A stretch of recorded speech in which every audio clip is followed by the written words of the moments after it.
Me es grato, como siempre he denominado en estos encuentros, en este caso, en este congreso, que yo siempre lo titulo como la fiesta del derecho, donde una, una serie de juristas van a expresar los criterios respecto a la temática que en este momento pues, nos impuso la organización del Centro de Estudios Jurídicos Procesales del Estado Guárico, el cual me siento complacido. Es la sexta oportunidad que participo en esta jornada. Por supuesto, a los auspiciantes de este evento, muy variados, entre otros el vicerrectorado académico de la Universidad de Carabobo, en la persona del profesor doctor Ulises Rojas, y por supuesto sintiéndome orgulloso de conocer a la persona que ha sido homenajeada en esta oportunidad de la sexta jornada, como es la ex magistrado doctora Blanca Rosa Mármol. De tal manera que vamos a así comenzar a dar comienzo en el poco espacio que se nos asignó de 20 minutos. Mi tema, que se ha titulado la jurisdicción, la ley orgánica de la jurisdicción contenciosa administrativa versus la Constitución, por supuesto ya tiene una respuesta. Es un tema normalmente se deja para el final la respuesta. Aquí vamos a comenzar al revés, sí, en el sentido de desde ya calificar la inconstitucionalidad. De tal manera que nos presenta a nosotros esta ley orgánica de la jurisdicción contenciosa administrativa, lo que uno ha llamado en cierta medida una distopía jurídica, por cuanto que violenta los principios fundamentales del derecho, sobre todo el conocimiento que tuvimos desde el primer año de nuestra carrera en el pregrado, el artículo 7 de la Constitución, que no es más que el pensamiento del maestro Viennet Hankelsen. Esta distopía jurídica no es más que es una causante de la alienación humana, y que en el mundo del derecho se percibe esa, donde también hasta los jueces del contencioso administrativo no saben dónde están, la gran mayoría, ni por qué están, y cómo desarrollar los principios fundamentales del contencioso administrativo. Pues bien, es importante hacer un elemento histórico. En el artículo 206 de la Constitución de 1961 estableció lo que era el contencioso administrativo, le dio rango constitucional, y en ella se establecía, cuando la simple lectura de ello, algo que se denominó realmente el contencioso de plena jurisdicción. Lo vamos a ver cómo desaparece en la ley orgánica de la jurisdicción contenciosa administrativa, haciendo entonces un calvario para los litigantes, inclusive un cansancio para los jueces en el proceso que se desarrolla en esta ley vigente.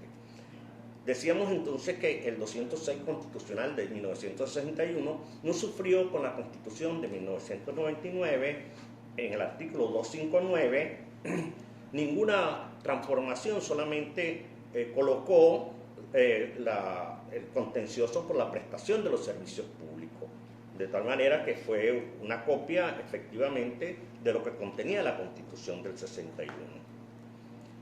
En el desarrollo de estos años, cuando se dicta la ley orgánica de la Corte Suprema de Justicia, que derogó a su vez la ley orgánica de la Corte Suprema de Justicia y la ley orgánica de la Corte Federal y de Casación. Esto hizo que el contencioso administrativo, un desarrollo interesantísimo de una justicia pretoriana, por cuanto que allí solamente se contemplaba, y de manera transitoria, hasta tanto no se dictase la ley de la jurisdicción contenciosa administrativa, se contemplaba dos tipos de juicio: el juicio de nulidad de actos de efectos generales y el juicio de nulidad de actos de efectos particulares. De tal manera que era muy simple el desarrollo entre el 112 y 121 de esa antigua drogada ley orgánica de la Corte. En consecuencia, los jueces tuvieron que hacer uso de la doctrina del derecho comparado e ir construyendo un contencioso administrativo que diese respuesta frente a los actos de naturaleza, actos, hechos y omisiones de naturaleza abusiva que siempre el poder, aún en los sistemas democráticos, pues entiende y pretende. Y el freno a ese poder, pues era, y es, y debe ser en un Estado, en una república democrática, el contencioso administrativo. Luego nosotros, revisando históricamente, en el año 2004, un sujeto que en este momento creo que todavía es fugitivo de la justicia, se encargó de desarrollar un desaguisado creando entre gallos y medianoche, aprobaron una ley orgánica del Tribunal Supremo de Justicia en donde por un pequeño detalle, un descuido, dejó sin competencia a los tribunales del contencioso administrativo, tanto a la Corte Primera, a la Corte Segunda de los contenciosos administrativos y a los tribunales regionales, que solamente le dejaron para conocer las causas funcionarial que sí sigue teniendo el contencioso de plena jurisdicción y la materia de amparo. De tal manera que pasaron 6 años hasta el 2010 cuando se dicta esta ley orgánica de la jurisdicción contenciosa administrativa, cuando se pretendía con ella organizar y cumplir el mandato que decía el 181 de la antigua ley orgánica de la Corte de 1976, es decir, transcurrieron 34 años para que el mandato del 181 se diese cumplimiento. Pero fue un cumplimiento anómalo, como decíamos, una distopía jurídica. Fueron entonces esos 34 años de un derecho pretoriano con más aciertos que fallas y para desarrollar el proceso contencioso administrativo y esta, así decirlo, esta ley que realmente, repetimos, es un desaguisado. Es importante acotar que para que exista una república cuando existe una república, el contencioso administrativo se desarrolla y se hace necesario que exista efectivamente un verdadero sistema democrático. Es necesario la existencia de jueces probos y valientes que protejan al ciudadano contra los hechos, actos u omisiones de los órganos del poder público, bien sea territorial o no territorial. Ese contencioso administrativo, su origen todos los conocemos, se desarrolla en la Revolución Francesa y fue en la República Francesa cuando toma su auge, de tal manera que estamos en presencia de un derecho nuevo.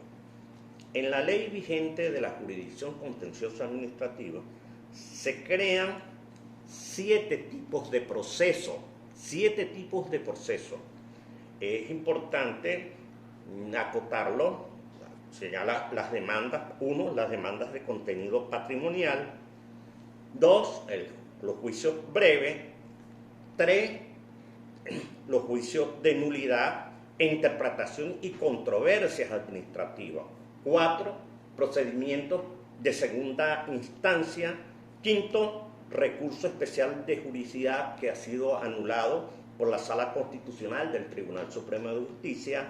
6, procedimiento de medidas cautelares. Y 7, ejecución de sentencias.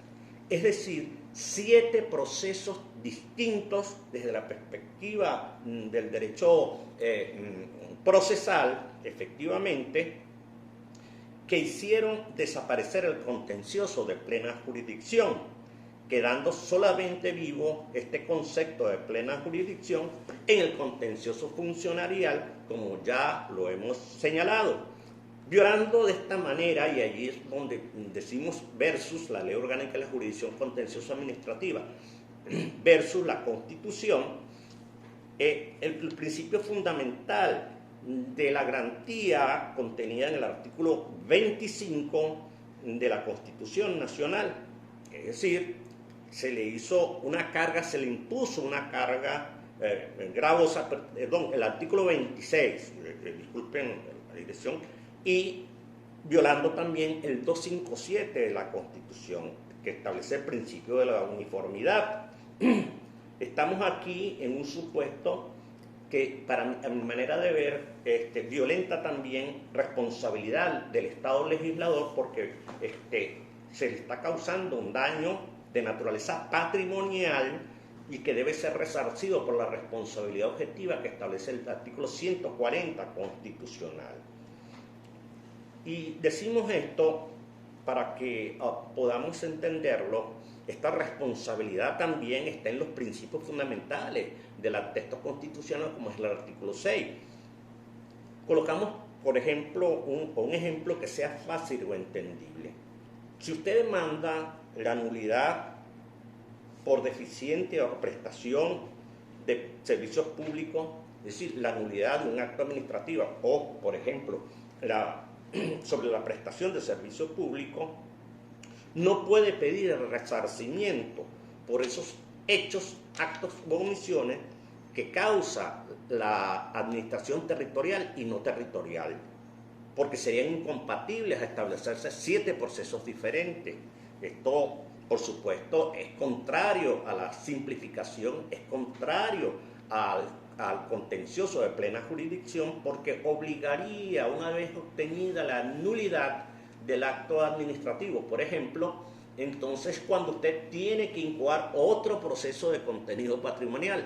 Y lo más simpático que es que el legislador no sabía o no entendía, porque cuando uno lee la ley comprende que ellos no comprendieron que el contencioso administrativo nació fundamentalmente con la nulidad de actos de efectos generales o particulares, y que entonces en esta ley colocaron como la norma procesal auxiliar frente a los otros 6 procesos las demandas de contenido patrimonial. Es decir, desvirtuaron totalmente la esencia del contencioso administrativo, de tal manera que los justiciables, en este caso, están sujetos a una serie o escaleras necesarias para poder obtener, por ejemplo, el resarcimiento, que antes de la ley, de esta ley de la jurisdicción contencioso administrativa, pues lo hacía